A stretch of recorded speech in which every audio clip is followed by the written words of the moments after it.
It has been agreed that the Securities and Exchange Commission will not go after Ethereum or sue Consensus. This choice has to do with the present situation. They will not be going to court against any of the other companies they have written to because of this ruling. Because of this, it's clear that they won't be suing any of the other companies they sent warnings or papers to, including Wells.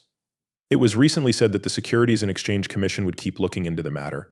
These things happen because the Securities and Exchange Commission sometimes sends Wells warnings but doesn't follow through with them. However, recent changes in the Biden administration's wording and stance have made it more likely that they will not follow through with their plan to ban all Ethereum users from the network. For this reason, the Biden government has been changing how it talks and acts.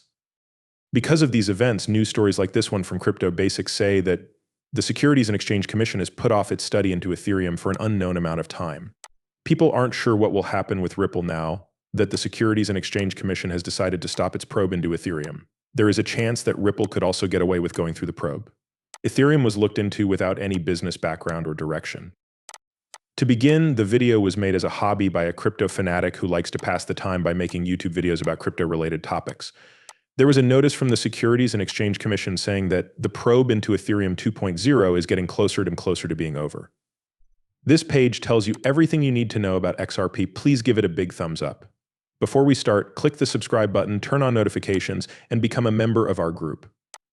It seems more likely now that this has been announced that the Securities and Exchange Commission will not go to court to say that Ethereum trades are considered to be securities transactions. After a letter was sent to the SEC on June 7th asking the agency to confirm that it would end its review of Ethereum 2.0, this decision was made. This is because the Ethereum ETF permits that were given in May were conditional on Ethereum being a commodity. The letter was sent in answer to the news that Ethereum will be turned into a commodity. The Securities and Exchange Commission has changed its mind about this issue, at least in terms of how it is currently showing itself. People generally thought that Ethereum would not be able to buy an exchange-traded fund. This was seen as almost certain, and when it happened, it made the idea a lot more likely. To think that they would not go ahead with the Ethereum lawsuit against Consensus and the Ethereum Foundation, as well as any other people they had told about these Wells notifications. The probe into Ethereum coming to an end is a big deal. It's not a magic bullet for the many blockchain developers, technology providers, and industry players who have been hurt by the SEC's tough and illegal anti-cryptocurrency enforcement regime. The goal of the case, which is being called Fight Continues in Ethereum, is to get a ruling that the way MetaMask's user interface software handles swaps and staking does not break any stock laws. No lawsuit is needed to get the regulatory clarity that is badly needed to make it possible for an industry to grow that is the basis of many new technologies and inventions. This clarity is so important that there is no need for lawsuits. Even though it's almost 6 years since the Hinman free speech disaster, the Securities and Exchange Commission has given Ethereum a second pass. This is a ridiculous decision. It is important not to let bureaucrats working for a big government body attack anyone who is trying to grow in the cryptocurrency space, even though the Securities and Exchange Commission tends to favor certain people in the business. It's also important to note that lawyer James Murphy, who is also known as an extra piece of news that should be brought up, is this one. At the meeting about Coinbase, lawyers for the Securities and Exchange Commission were able to prove that a digital asset plus an ecosystem meant security. These people have since said that this is not true, though. I think this is a great way to bring attention to how crazy things are and how someone named BC has been abused. This is a way that works even though it's embarrassing. Taster point.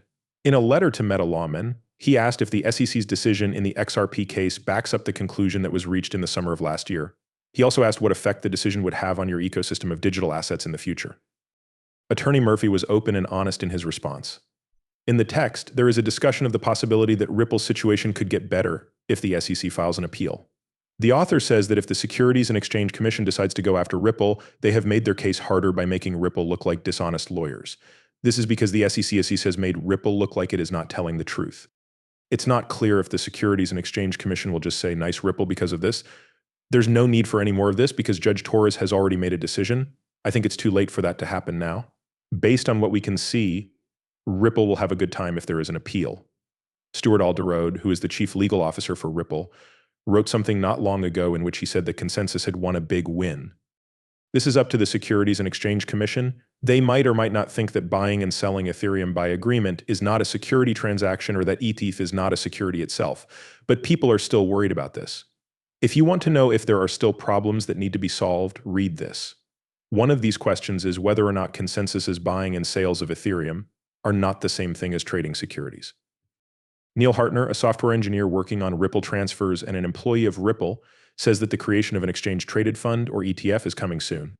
According to the plan, you would start by telling us that you are looking into it and then send us a letter soon after saying that the investigation is over. This is the simple quote. After that, everyone would be able to see the content and we could share it on social media. A few thoughts about the deal and what it means for XRP and other cryptocurrencies were released by Crypto Insight UK. People spoke out about these thoughts on the deal. From his point of view, the Securities and Exchange Commission is less likely to appeal any part of the TER's decision now that there is more information about exchange-traded funds.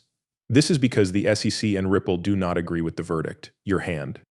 The author agrees that the Securities and Exchange Commission has kept going after Ripple because of what the current government has said about Bitcoin in public. It's not clear, though, whether this is the truth or just a guess. It is important to remember that the SEC's acts may not be the only thing at stake in the current legal battle between Ripple and the SEC. Finally, the phrase suggests that Ripple's case might be stronger if they file an appeal.